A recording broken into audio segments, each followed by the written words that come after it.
Hey guys, what's up? We're back with another podcast this week. This is also from the Miami Music Week Vault. I have the lovely Quarter joining us. She has been absolutely killing it. She played some massive parties during Miami Music Week, and she is hitting both weekends of Coachella. So make sure if you're going out to Coachella to catch her set. Such a huge accomplishment. She honestly, from massive releases on Dome of Doom to independent releases to she just had a huge remix EP with remixes from Justin Martin and more. I am so happy to see her career and project blossom after she originally started in the world of television and film and worked there for a number of years. She really translated her time in the film and television industry into her music, so much so that even DJ Mag, when they did the full 2-page spread on her, referred to her music as art, house, film, composer, and basement rave. Like a meeting between all of those things. And it's honestly a perfect description of what her music sounds like.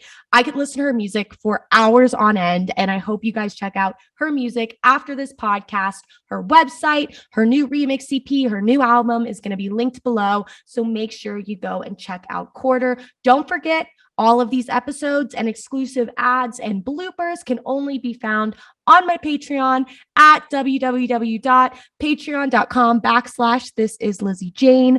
Also have new spots for one-on-one lessons. We give out some vocal packs, some sample packs. Go and check it out. Description is in the bio. Additionally, don't forget our favorite advertiser, Vitaplur, brings you this episode today.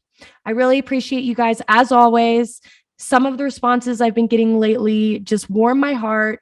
I do this for you guys to help the producers, to help the aspiring industry professionals. And I'm so happy to see that it's starting to make an impact. So hope you guys enjoy this episode with Quarter. I will see you guys next week for a massive guest.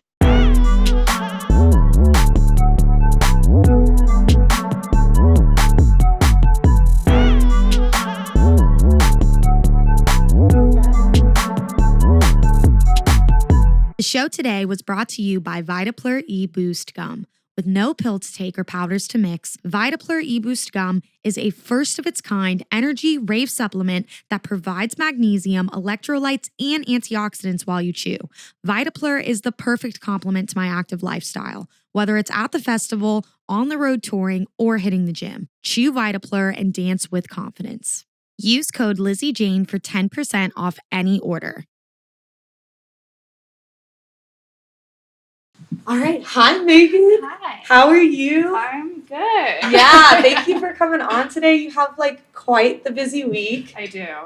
Yeah, and for everybody listening and watching, you are Quarter. You know, your project's name is Quarter. You are from Brooklyn, New York based. Mm-hmm. And I've read a bit about you and I've listened to a ton of your music. And if you were to describe your music in a few sentences, what would you say? So what I usually say to people is it's dance music.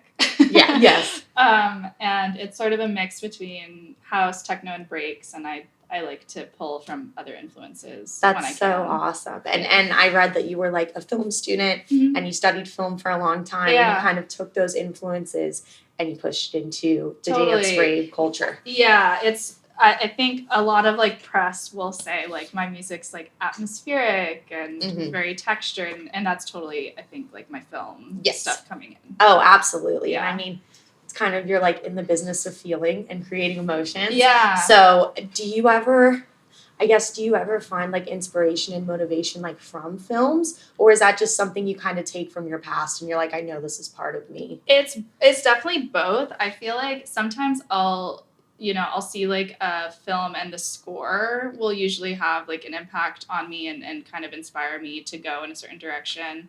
I think, have you seen Zola? Yes. Score, something about that score, it was I was so inspired by it. So I'll see a movie and be oh, whoa, but also it's sound design stuff. And I took sound design courses in film school that I think. Oh, that's cool. So like Foley sound. Yeah. That's what I went to school for. Okay, so yeah, yes. that's So awesome. I was more in like the animated realm. Yeah. Or like going more down like Foley and video games and such. That's awesome. But it's so cool because it's so much of it co-lines with music production 100%. in any way, shape, and form. Yeah. Do you see yourself in the future potentially wanting to score? 100%.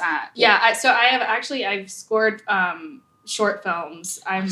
Haven't done a feature yet, but I do a lot of outside of quarter. I actually do like composing work that helps pay a lot of the bills, actually. Oh, yeah. So like I already do that, but I definitely would love to do like a longer form project eventually. Oh, definitely. And I feel like long term, you literally just attach Porter's name onto it. Right. And it's like then you kind of go in that whole Daft Punk and all of these like producers who you've seen step into that realm. Totally. And do the film scores and do all of that stuff and Junkie Kid XL and all of those guys. And that's so exciting. And to have like everything kind of meshed together. You have a new EP dropping on Friday. Yeah. So tell us about that. Tell us about the EP. Yeah, so it's coming out on Rules Don't Apply, which is Walker and Royce's label. Oh, sweet. Shawnamar also works with the label. Great. And so it's been honestly such a joy working with them. They gave me like full creative control. They were just like, how do you want the artwork? Like, how do you want this rollout to be like? It was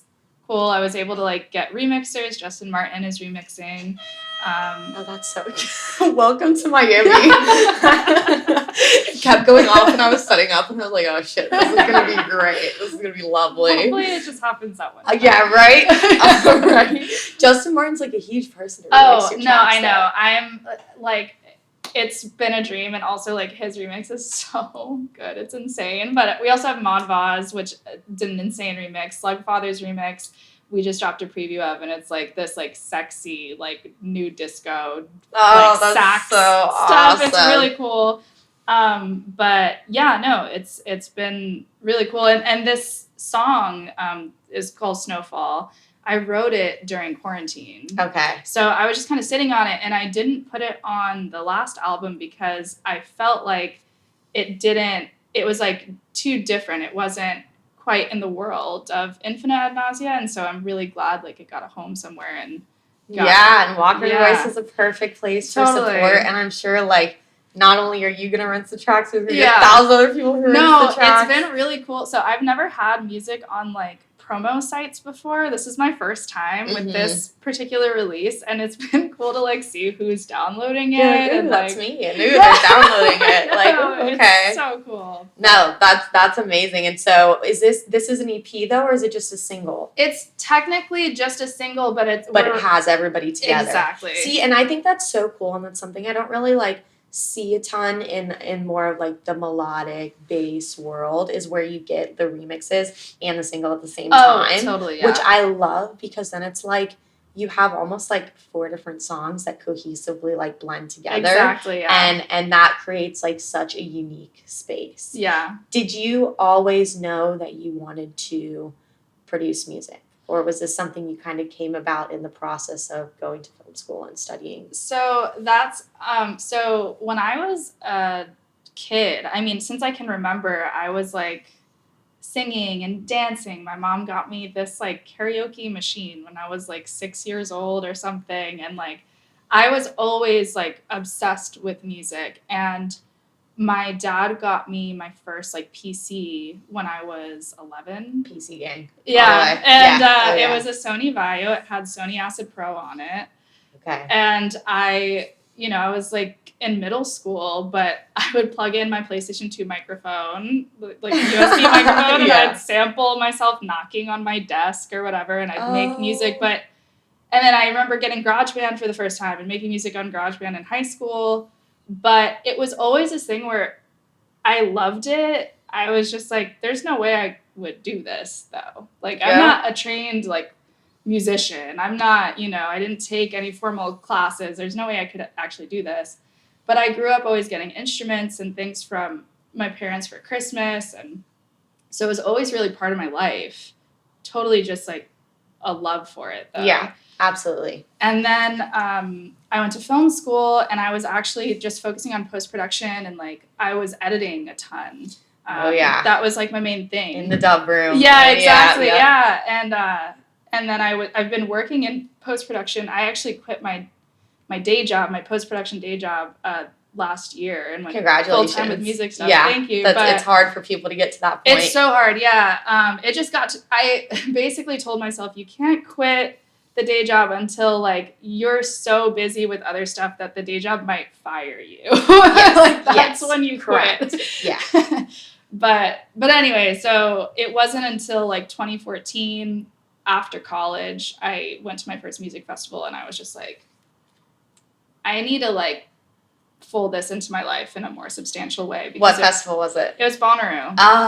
Yeah. I have yet to go, but my boyfriend he's just like, when you go to Bonnaroo, like, you're gonna fucking It's incredible. Yeah. It's incredible. It's just such, like, an amazing community. Everyone there is, I mean, radiate positivity is, like, the slogan, and it sounds like, it might sound corny. I'm very much, like, jaded New Yorker vibe, but the second I got there, I was like, I'm in with this. Like, I'm all about this. Yeah. It changed my life. I also did acid for the first time. Yeah. At that festival, which, whatever, Steve Jobs did it. And, like, it's totally, trust me, like, in this day and age, there's a lot worse things you could be doing. No, exactly. But that was totally a turning point for me, and I was just like, I need to do music somehow. And so I went back home, and I, like, downloaded Ableton Lite or something, got a DJ controller, and it was totally a hobby. Yeah. Totally a hobby. You don't make that connect that, like, you could be, like, doing this for the rest of your life. Not at all. I feel like I was, like, in the same page with you, where, like, I did have some, like, musical, like, I was in a band, and, like, I was really, like, super, like, into it, but then, like, I got to, like, 17, 18, and, like, you're a senior, and you're applying for college, and you're doing whatever, and you're like, okay, like, it's time to move on. Like, this isn't possible for you to do. Totally. And then you get a few years in, and you're like, oh my God, wait, like, I've been doing this my whole life. So maybe it is possible for me to do. Exactly. Yeah, no, that's so incredible. So you started kind of with, like, an arrangement of DAWs, and then you still work in Ableton? Yeah. Do you work with, like, a lot of analog gear, or are you primarily just kind of in your DAW do different VSTs? I have like a Korg monologue that I've had for years. Awesome. And that's sort of my main, like, analog You don't piece. need much. Yeah. No. And I got, a few years ago, I got a Roland TR-8S. So I have a drum machine, and I feel like I use a drum machine more when I'm stuck. Yeah. Than anything. That makes sense. Yeah. But yeah, and I do, a lot of it is right in the DAW. For me, the most important thing is just having MIDI instruments. Mm-hmm. I can't really do, like, I've tried to be the producer who, like, produces on the road with just my laptop, and it's hard for me. I need to, like, press things and have knobs and stuff. Yeah. But I don't necessarily need, like, really expensive synths to do that. And I think, like, a huge thing is, like, working with what you have. I think a lot of people are like, oh, like, I need this and I need that, and, like, this is everything that I need to be able to make the perfect piece of music. Right. And those things will come, but you, like, have to work with what you have for the time being. 100%. And I think, like, the way I've been trying to do it is I try to use what I have to its maximum potential, and then the second I start to feel stuck or bored is when I'll be like, maybe it's time to get a new plugin. Maybe it's time to look into something. And yes. Oh, absolutely. Because there's so many, I feel like I have so many damn plugins now, and I only touch, like, 5. Exactly. But there's still, like, an infinite ability of things to do within those 5 that I've never even touched. Like, never even gone on the back end and, like, understood. But that's like so awesome. And, like, in your I guess I would say, like, in your subgenre, or just, like, house in general, do you feel, like, genuinely supported, like, by your colleagues, like, as a female in that lane? Yeah. Have you ever kind of faced adversity on your own? I mean, you know, it comes up here all the time, like, in small ways and big ways, whatever. But I think, at least recently, I actually found during lockdown, there was suddenly, I don't know if it was just because we were online more, but I felt like I discovered so many new artists, like, in such a condensed period of time. Yes. And a lot of them, most of them were women. Yeah. Which was so cool. And it was, like, people on Twitch, and we're all like on each other's streams and like supporting each other and doing raids and all that. And I think that somehow like the lockdown in that way was special because I was able to see like all these other women in this space and make connections with them online. And now I'm meeting them finally in real life. Mm-hmm. Like I finally met Mary Droppins at Dirty Bird. I hadn't, and like Yes. LPGOB, I finally met her in real life, like when I opened for her. So it's like all these connections that were forged during that time becoming real now, and it's a lot of women, and it's great. There's and the same thing happened on my side. It was like now I'm in groups with like tons of women where we didn't really kind of conversate or co-align before, and we just didn't really simply know that a lot of us existed in these different areas. And then you start to see the undercard, and I just think there's like so much more a demand for women now, and it's still going to take a long time. Like it's taken a long time for us to get here. No, totally. But it's improving, and it's like really awesome to see people on like the agent side. Like I see more women agents starting to pop up, and like I think that's amazing because it's kind of like to create change, you need those people to be in a place to like 100%. make it happen. And then you have a woman agent as well, right? And that's exciting. And then it's so exciting. Recently signed to UTA, which is like that's the way to do it to like get to the place that you want to be at. And this week is very busy for you. So tell me about the shows that you have this week. Okay, so yesterday I played at this really cool sort of DIY venue called the Center for Subtropical Affairs. Like there were like a projector behind you. It was like a little projector and this like I don't even know trailer like camper thing behind me. But then there's like other stages that they're like building, and it's like all these little nooks and crannies with seating like in like jungle vibes. It was really cool. Crazy. Yeah, it was really cool. And there was like there were vendors, there was like frozen lemonade that was really delicious. Anyway, so I did that last night with my friends Paper Water and Triangles, and it was so fun.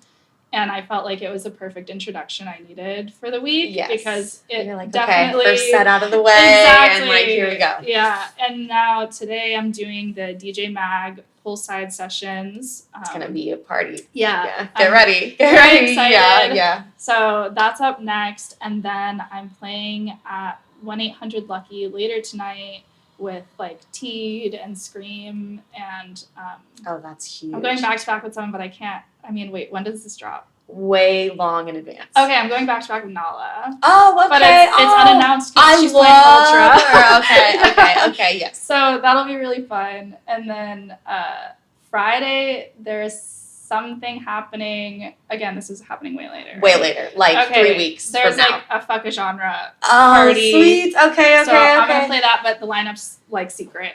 And then Saturday, I'm playing another Radioactive and Soup NYC party at that's fun. The Clevelander. That's a great Okay, yeah. I'm like the Sagamore, the Clevelander. Is this like, your I've first time Miami Music Week? Yeah. Yes. So I just have no idea what any of this is. No, this is gonna be a journey for you. Yeah. I would just say take it one day at a time. Drink literally. A lot of water. Yeah.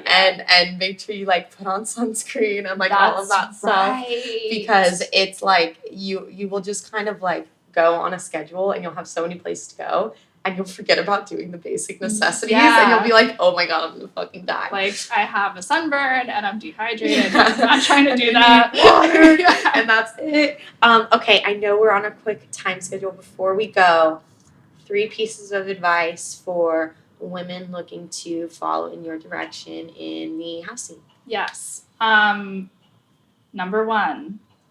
Just do it. You just do it. Yes. Number 1, if you're intimidated by something, if you feel like you're not equipped to even begin, literally just download Ableton Lite for free or like whatever you need, GarageBand, and just start. Yes. Just start and just play. And there's going to be like sort of there's going to be a learning curve, and it's going to be not fun at first. You're going to be like, fuck, it's taking too long, or I can't make the thing I want to make, but that takes time. So just keep trying. Number 1.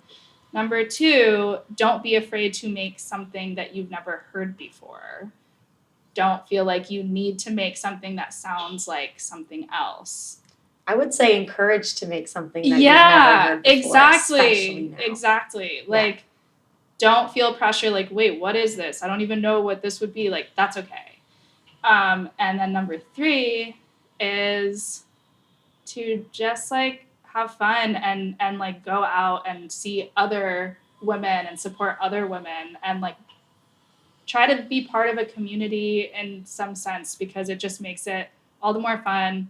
Y'all will raise each other up and like everyone wins and it'll be great. 100%. No, literally. And that's like, if you keep doing it and consistently, you know, be aware of supporting other women and consistently be aware of like moving forward in your own project, you eventually will kind of like look around and you'll be like, oh my God, I'm here. And exactly. I'm doing it. And this is it. And this is it. And it takes years. Yeah. And be prepared for you to like 5 years at least. Yeah. Like 5-10 years before you're like anywhere where you feel like you're potentially satisfied. 100%. You know. Yeah. But thank you so much for coming on Thank today, Megan. you. Quarter, everybody. Thank you see you. her at Miami Music Week. Watch podcast after. Check out her music and new EP dropping on Friday. Yeah. So excited. Very okay, exciting. sweet. Thank you. Thank